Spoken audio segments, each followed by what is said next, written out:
할렐루야. 일부 예배 나오신 분들 특별히 은혜 받을 줄 믿습니다. 우리 서로 인사하겠습니다. 잘 나오셨습니다. 오늘 큰 은혜 받을 것입니다. 오늘 본문 말씀은 크게 둘로 나누어집니다. 1절 말씀은 우리 예수님께서 제자들을 데리고 함께 전도하러 나아가셨다는 내용이고, 또 하나는 2절부터 15절까지인데 세례 요한에 대한 기록을 한 것을 이제 중심으로 해서 내용이 전개됩니다. 먼저 1절에 보면은 예수님께서 12 제자에게 명하기를 마치시고 이에 그들의 여러 동네에서 가르치시며 전도하시려고 거기를 떠나가시니라 그랬습니다. 우리 예수님께서 12 제자에게 귀신을 쫓아내는 권능을 주시고, 또 모든 병과 모든 약한 것을 고치는 권능을 주시고 천국 복음을 전하라고 하셨어요.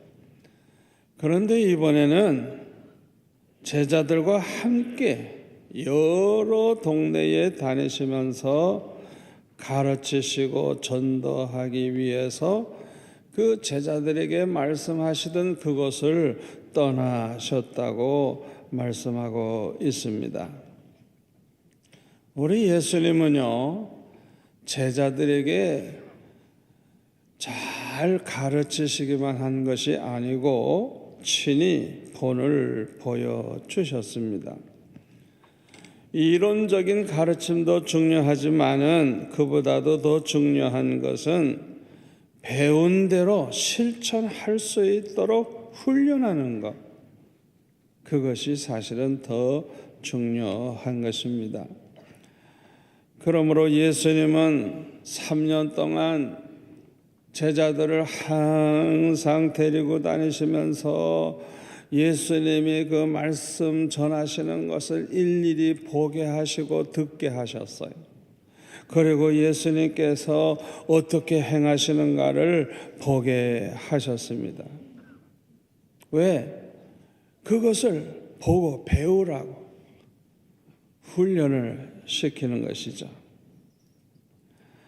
가장 훌륭한 스승은 신앙과 인격과 삶의 본을 보여주는 스승인 줄로 믿습니다. 말씀을 잘 가르치는 것도 중요하지만은 본을 보이는 스승, 신앙의 본, 인격의 본, 삶의 본을 보여주는 그런 스승이라야 정말 훌륭한 스승이라고 할 수가 있을 것입니다. 저는 6학년 때 예수 믿고 나서 정말 좋은 스승을 만났어요.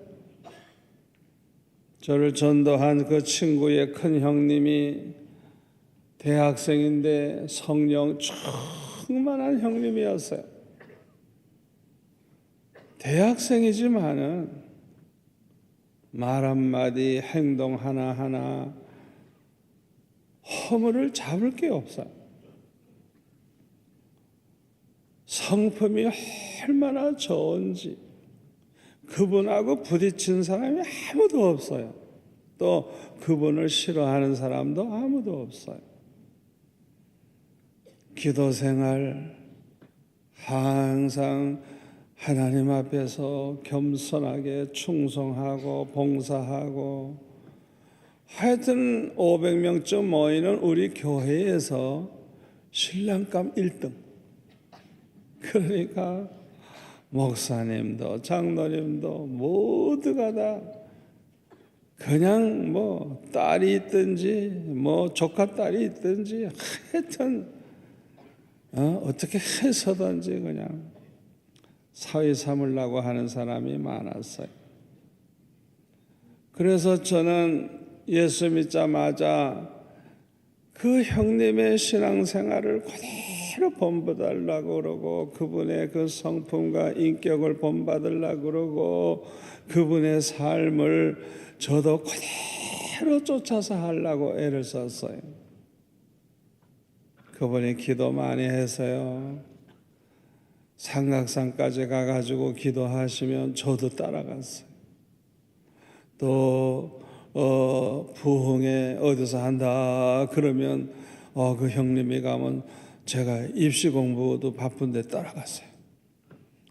또 한강변이 꽁꽁 얼었을 때 그 한강이 얼었을 때 한강변에서 철학 기도를 하실 때 저도 옆에서 가만히 깔고 기도하다가 얼마나 추운지 그 강바람이 얼마나 추운지 가마니를 뒤집어 쓰고 밤새도록 덜덜덜덜 떨었어요. 제가 뭘 알아요? 먼저 예수 믿기 얼마 안 됐는데 그냥 그 형님 하는 대로만 따라가는 거예요. 그것이 저에게 평생에 아주 얼마나 축복이 됐는지 몰라요. 우리 예수님은 신앙과 인격과 삶의 본을 보여주셨습니다. 그래서 저와 여러분은 언제나 예수님을 목표로 삼고 예수님으로부터 그 신앙과 인격과 삶의 본을 본받아야 할 줄로 믿습니다. 가장 올바른 생각이 뭘까요? 예수님처럼 생각하는 거예요. 아멘. 가장 바른 말이 뭘까요? 예수님처럼 말하는 거예요. 가장 올바른 행동을 하며 사는 것이 무엇일까요? 예수님처럼 행동하고 예수님처럼 사는 것이 가장 하나님을 기쁘시게 하면서 사는 비결인 줄로 믿습니다. 2절 이하에 보면 이 세례 요한을 가리켜서 여인이 낳은 자 중에는 가장 큰 자라고 했습니다마는 이 세례 요한도 역시 완전한 인간은 아니라는 것을 보여줍니다. 우리가 훌륭한 사람에 대해서 말할 때 너무너무 과장하다가 보면은 그 사람을 마치 예수님처럼 그렇게 높이기가 쉽습니다. 이것은 아주 잘못된 것입니다. 아무리 훌륭한 사람도 예수님과 같은 사람은 될 수가 없어요. 왜요? 예수님은 완전하신 분입니다. 아멘. 예수님은 허물이 전혀 없으시고 죄가 전혀 없으시고 완전하신 분이에요. 그러나 인간은 모두가 다 죄인입니다. 그러므로 아무리 훌륭한 인간이라고 할지라도 그 사람을 그냥 마치 예수님 같이 그렇게 완전하신 분처럼 그렇게 높이는 실수를 하면 안 돼요. 아무리 훌륭한 인간이라고 할지라도 하나님의 은혜가 아니면 잠시도 살 수 없는 줄 믿습니다. 본문 2절에 보면 감옥에 갇혀있는 이 세례 요한이 그의 제자들을 예수님에게 보냈어요. 그래서 세례 요한이 궁금한 것을 질문해서 답을 받아오라 그랬어요. 뭐라고 질문했느냐 하면 오실 그 해가 당신이 오니까 우리가 다른 일을 기다리오리까 이렇게 질문을 했어요. 이 말의 뜻은 우리가 기다리고 있는 그 메시아가 당신입니까? 아니면 다른 사람을 기다려야 됩니까? 이것을 질문하는 거예요. 아니 세례 요한과 같은 사람이 이런 질문을 한다고 하는 것은 이거 정말 이해가 안 돼요. 놀라운 일이에요. 어떻게 세례 요한과 같은 사람이 이런 질문을 합니까?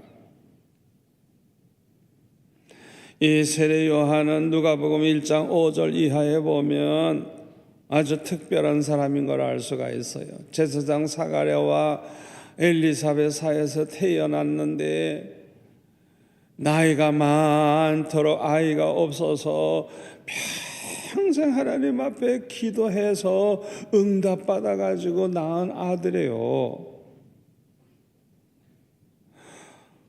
이 엘리사벳이 하나님 앞에 이제 제사를 지내고 있을 때 하나님의 천사가 나타나가지고 하나님 앞에 분향하는 그 시간에 그 11절에 보니까 사가랴 그 우편에 나타나서 이렇게 말합니다. 사가랴에게 말하기를 사가랴여 무서워하지 말라. 너의 간구함이 들린지라.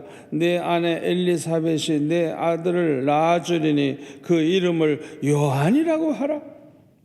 너도 기뻐하고 즐거워할 것이요 많은 사람도 그의 태어남을 기뻐하리니 이는 그가 주 앞에서 큰 자가 되며 포도주나 독한 술을 마시지 아니하며 모태로부터 성령의 충만함을 받아 이스라엘 자손을 주 곧 그들의 하나님께로 많이 돌아오게 하겠습니다. 그가 또 엘리야의 심령과 능력으로 주 앞에 먼저 와서 아버지의 마음을 자식에게 거스르는 자를 의인의 슬기에 돌아오게 하고 주를 위하여 세운 백성을 준비하리라 하는 이런 응답을 받고 태어난 사람이에요. 그러니까 예수님 오시기 전에 이 세례 요한이 먼저 와서 그 앞길을 준비하는 그런 일을 하리라고 이미 응답 받았어요. 그리고 마태복음 3장 1절 이하에 보니까 이 세례 요한은 예수님이 공생에 시작하기 전에 먼저 유대 광야에 나타나 가지고 회개하라 천국이 가까웠나니라 이렇게 외치기 시작을 하고 많은 사람들이 회개하고 나와서 죄를 회개하고 그 세례를 받기 시작을 했어요. 철저히 회개를 강조하고 있는 걸 볼 수가 있어요. 그리고 11절에 보니까 나는 너희로 회개하게 하기 위하여 물로 세례를 베풀거니와 내 뒤에 오시는 이는 나보다 능력이 많으시니 나는 그의 신을 들기도 감당하지 못하겠노라. 그는 성령과 불로 너에게 세례를 베푸실 것이요 손에 키를 들고 자기의 타작마당을 정하게 하사 알곡은 모아 곡간에 들이고 쭉정이는 꺼지지 않는 불에 태우시리라. 이렇게 외쳤습니다. 그런데요, 그뿐만 아니라 그 다음 구절에 보니까 예수님이 이 세례 요한에게 세례를 받으러 왔어요. 그때 세례 요한이 사양을 합니다. 아이고, 내가 주님께 세례를 받아야지 내가 어떻게 주님에게 세례를 베풀겠느냐고. 그러니까 허락하라고 말하면서 이와 같이 해서 모든 의를 이루는 것이 합당하니라 그렇게 말씀하시니까 이제 세례 요한이 허락을 했어요. 그래가지고 예수님에게 세례를 베풀었어요. 그때 어떤 일이 벌어집니까? 예수님이 세례를 받으시고 물에서 올라올 때 하늘이 열리고 하나님의 그 성령이 비둘기같이 내려서 그 예수님 위에 임하시는 것을 모든 사람이 봤다는 거예요. 그때 하늘에서 하나님의 음성이 들리는데 이는 내 사랑하는 아들이요 내 기뻐하는 자라. 예수님이 메시아라는 걸 이보다 더 확실하게 증거를 줄 수가 있는 게 뭐가 있겠어요? 이렇게까지 아주 확실한 체험을 한 사람이 세례 요한입니다. 그런데 이런 새 요한이 갑자기 예수님께 질문하기를, 오실 그이가 당신이 오니까 우리가 다른 일을 기다리오리까, 이렇게 질문을 했으니 이거 얼마나 기막힌 질문입니까? 도무지 이해가 안 되는 거예요. 세례 요한이 왜 이런 질문을 했을까요? 세례 요한은 지금 감옥에 갇혀 있습니다. 감옥에 갇혀 있어요. 그런데 마태복음 14장 3절 4절에 보면 왜 세례 요한이 감옥에 들어가게 됐는지 이유를 알 수가 있습니다. 전에 헤롯이 그 동생 빌립의 아내 헤로디아의 일로 요한을 잡아 결박하여 옥에 가두었으니, 이는 요한이 헤롯에게 말하되 당신이 그 여자를 차지한 것이 옳지 않다 하였음이라. 이 헤롯 왕은요, 정말 양심도 없고 인간도 아니에요. 아니, 왕이 돼가지고요, 얼마든지 좋은 여자 많이 데리고 살 수 있는데 자기 동생의 아내를 빼앗아 가지고 사는 이런 정신없는 인간이 어디 있겠어요? 아무도 말을 못하는 거예요. 왕 앞에 함부로 했다간 그땐 다 죽어요. 그런데 이 세례 요한이 책망을 해서 어떻게 그런 일을 할 수 있느냐고, 당신이 한 일은 옳지 않다고 하면서 책망을 했더니 감옥에 집어넣었어요. 그냥 죽이려고 했더니 백성들이 이 세례 요한을 선지자로 여기기 때문에 죽이지는 못하고 감옥에 집어넣었어요. 이 세례 요한이 지금 고난당하는 것은 의인의 고난입니다. 자기가 잘못돼서 당하는 고난이 아니에요.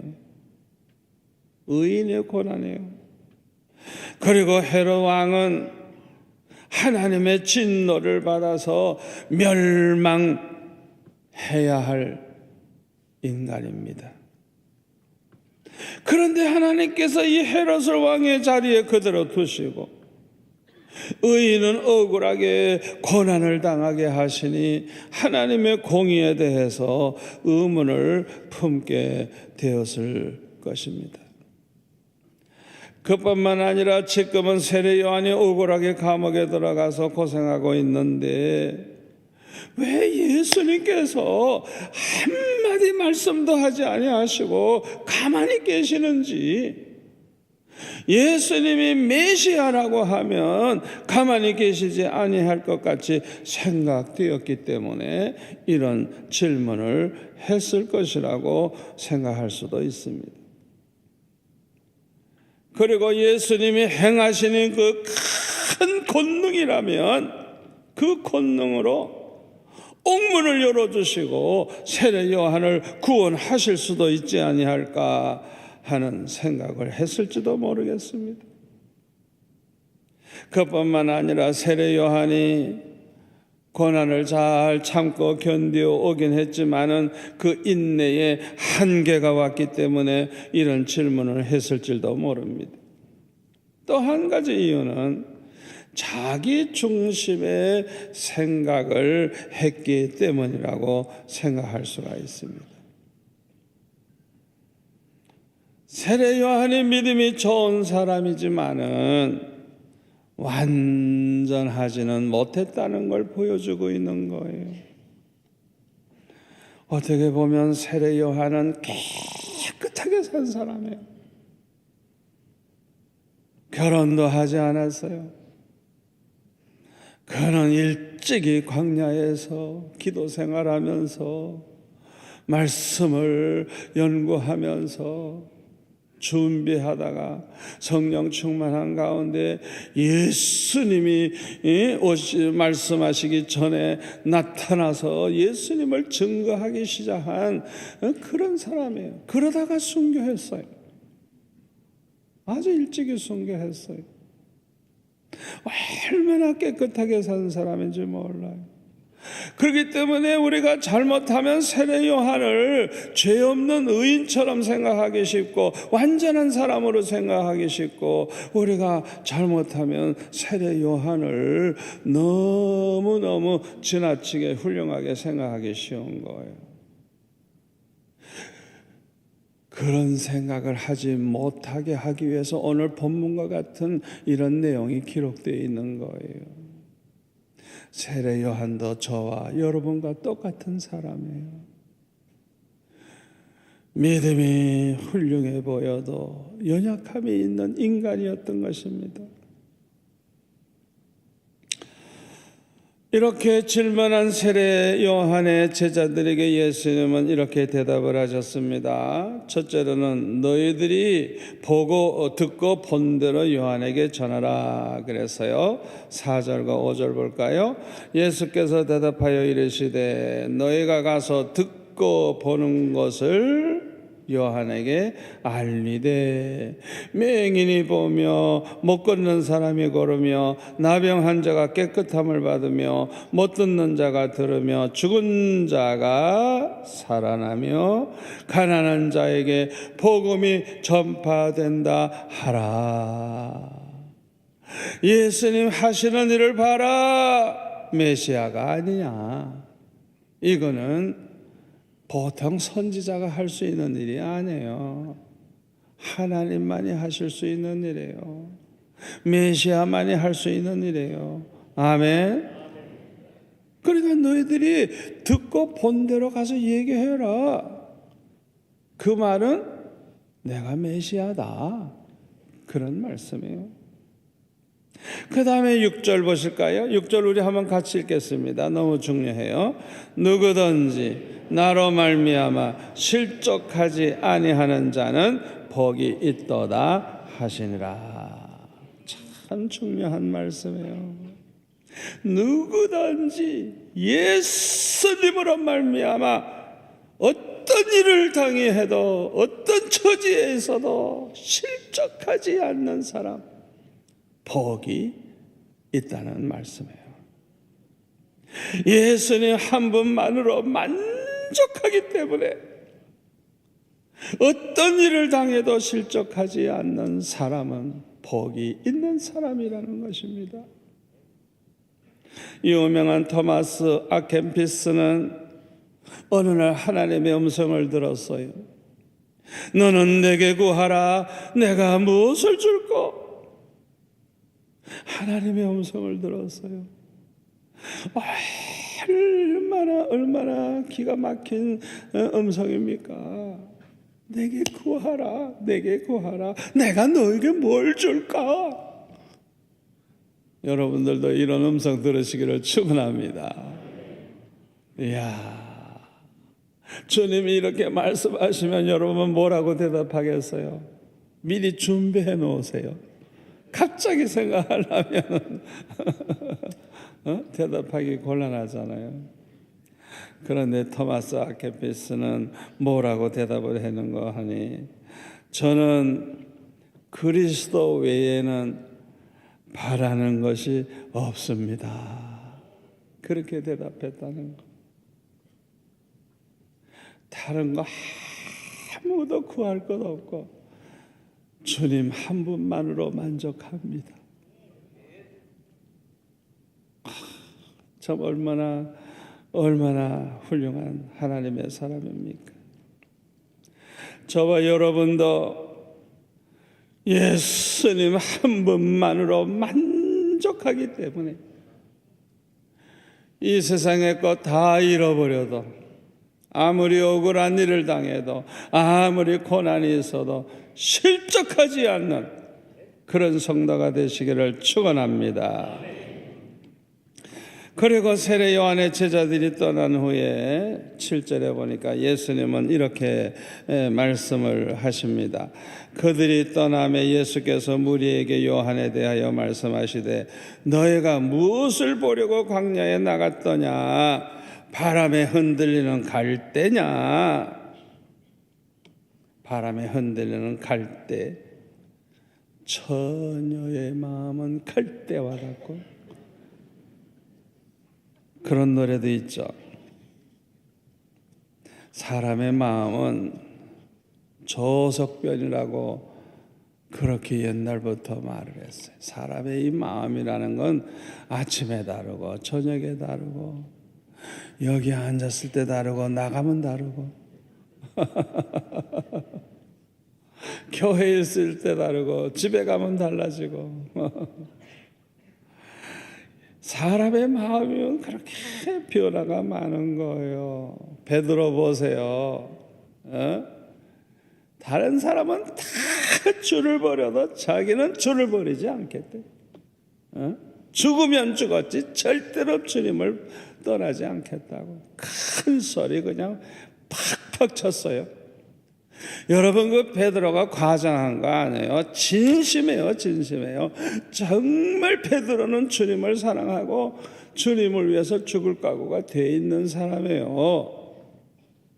그런데 그새 몇 시간 되지도 않아 해가지고 한 젊은 여자가 너도 예수님과 함께 있었다고 하면서 얘기하니까 예수님을 모른다고 부인하고 맹세하고 저주까지 하면서 3번이나 그렇게 부인했잖아요.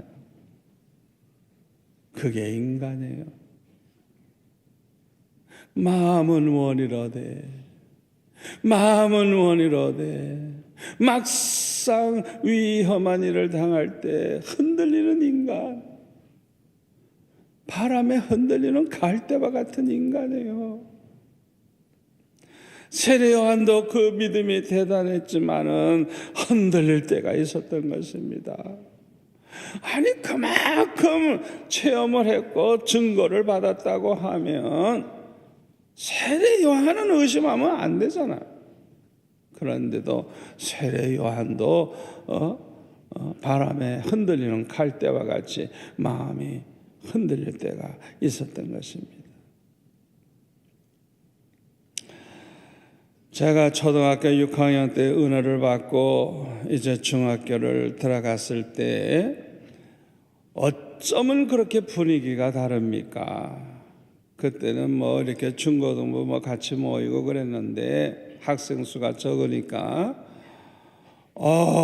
그런데 초등학교 때하고 달라요. 왜요?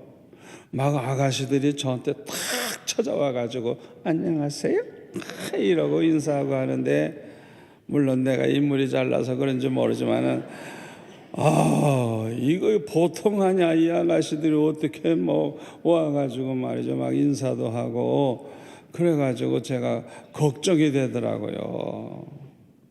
야, 이거 앞으로 내가 중고등학교 6년 동안을 어떻게 이 은혜 받은 생활을 내가 어떻게 하면 계속 유지할 수 있을까? 그 어린 마음이지만은 걱정이 되더라고요. 그래서 3가지 결심을 했어요. 첫째로는 예배를 절대는 안 빠진다. 항상 어떤 일이 있어도, 나에게 어떤 사건이 일어나도 예배는 꼭 나가서 예배는 드린다. 2번째는 하루에 3번씩 기도한다. 학교 갈 때 교회 가서 기도하고, 학교에서 돌아올 때 교회 가서 기도하고, 저녁 먹으면 꼭 교회 가서 기도하고, 그것도 모자라면 철학기도 하고, 그 다음에 학교 가서 졸고. 결심했어요. 그리고 3번째로는 성경을 1장 이상씩 꼭 읽는다. 그렇게 제가 결심을 했어요. 그리고 실천을 쭉 했어요. 얼마나 내 신앙이 요동을 치는지, 바다의 파도와 같아. 그냥 올라갈 때는 마치 천사같이 살아. 내려갈 때는 꼭 그냥 마귀 새끼 같아. 그냥 올라갔다 내려갔다 올라갔다 내려갔다 바다의 파도와 같아요. 이 중고등학교 6년 동안을 돌이켜보니까요, 항상 그냥 얼마나 풍파가 많은지.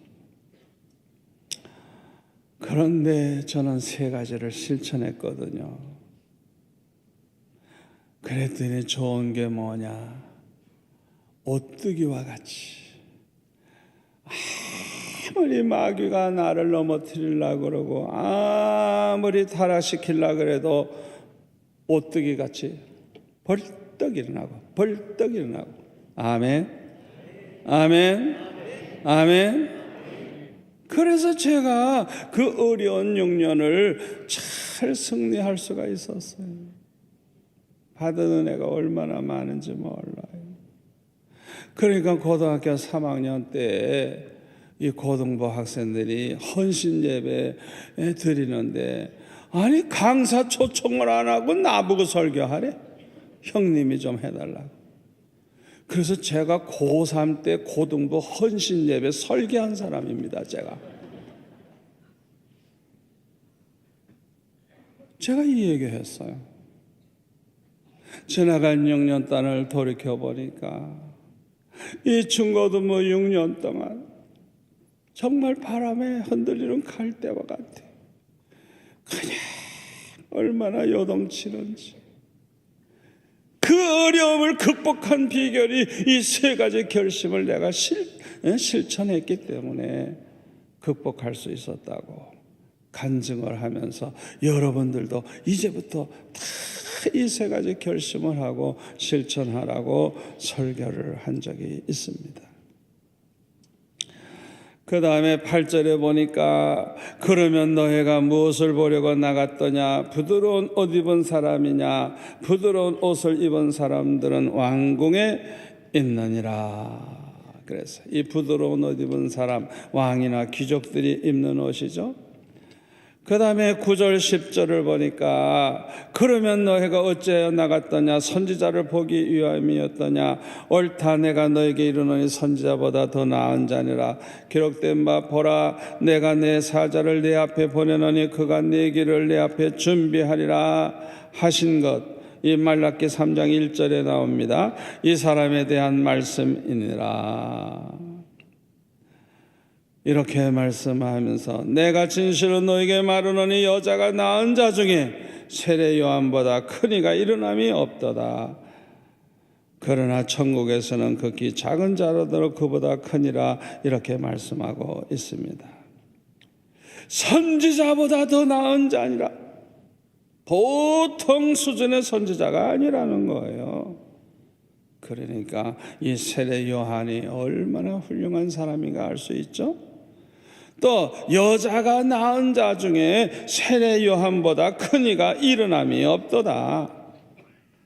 어머니 뱃속에서 태어난 사람 치고 세례 요한보다 더한 사람은 없대. 그러니까 아주 최고로 높여주고 있는 걸 알 수가 있어요. 아주 대단한 사람이에요. 그리고 13절 14절에 보니까 모든 선지자와 율법이 예언한 것은 요한까지니 만일 너희가 즐겨받을진대 오리라 한 엘리야가 곧 이 사람이니라. 이렇게 말씀을 하셨어요. 그러니까 이 세례 요한을 예수님께서 얼마나 훌륭한 인물이라는 것을 그렇게 참 잘 설명을 해 주신 거예요. 자, 그런데 매우 중요한 말씀이 있습니다. 11절 하반절에 전국에서는 극히 작은 자라도 세례 요한보다 크니라. 여러분 이 말씀 이해합니까? 이 말씀은 아주 중요한 뜻이 있어요. 세례 요한은요 구약시대에 속한 사람입니다. 구약시대에 속한 사람으로서 마지막 선지자예요. 마지막 선지자. 예수님의 말씀대로 그는 그동안 여자의 몸에서 태어난 사람들 중에는 가장 큰 사람이에요. 구약시대에 이 세례 요한과 같이 깨끗하게 그렇게 훌륭하게 산 사람이 없는 거예요. 그러나 문제가 하나 있어요. 그게 뭐냐? 잘 들으세요. 예수님께서 십자가에 못 박혀 죽으심으로써 우리의 모든 죄를 대속해 주시는 이 사건이 있기 이전에 죽었어요. 무슨 말인지 알겠죠? 구약시대의 인물이라고요. 예수님 십자가 지시기 전에 죽은 사람이에요. 예수님이 십자가에 못 박혀 달리시는 순간에 우리의 죄를 대신 다 짊어지시고 십자가를 지셨기 때문에 우리는 예수를 믿기만 하면 죄 사함 받고, 마치 죄를 한 번도 안 범한 사람처럼 깨끗함을 받고, 아멘. 하나님 앞에 설 때 의롭다함을 받는 이런 축복을 받는데, 세례 요한은 그 바로 전에 죽었어요. 이해가 됩니까?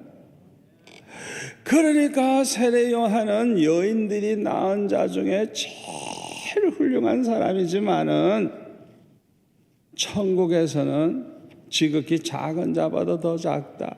왜?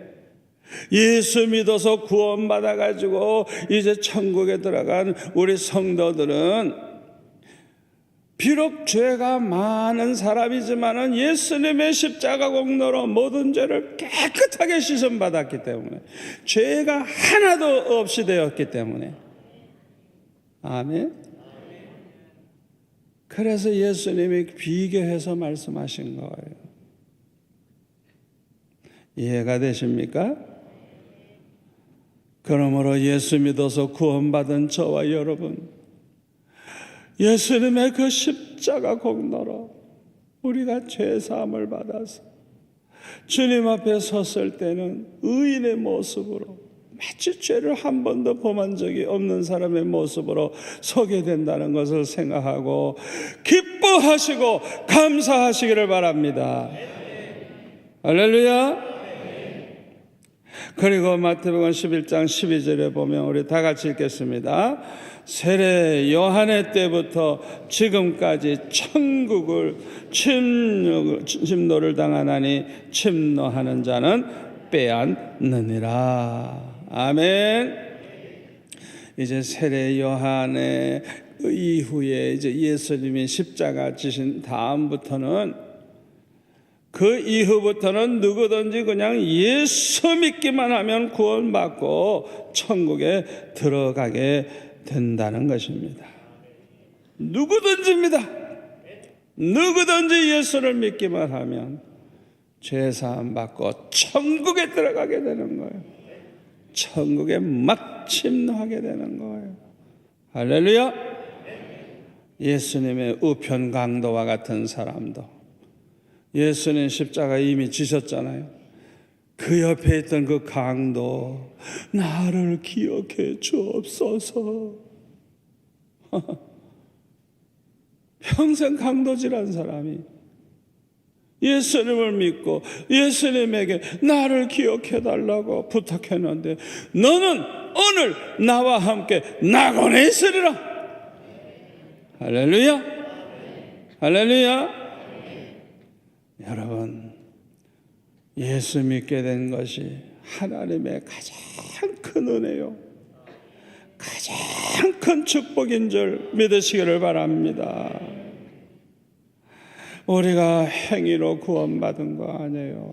믿음으로 구원받은 거예요. 그런데 예수 믿게 된 것, 이게 얼마나 큰 은혜입니까? 아멘.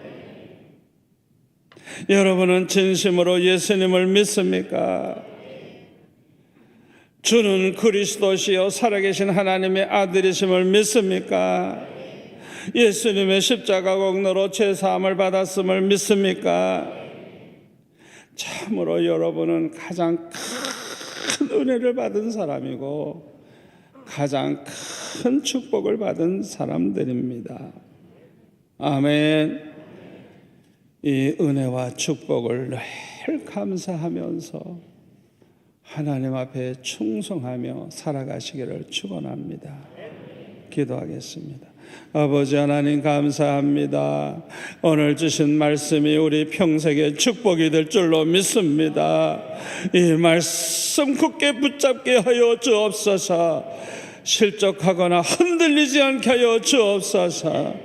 항상 감사하면서 주님을 기쁘시게 하며 살아가게 도와 주옵소서. 예수님의 이름으로 기도하옵나이다. 아멘.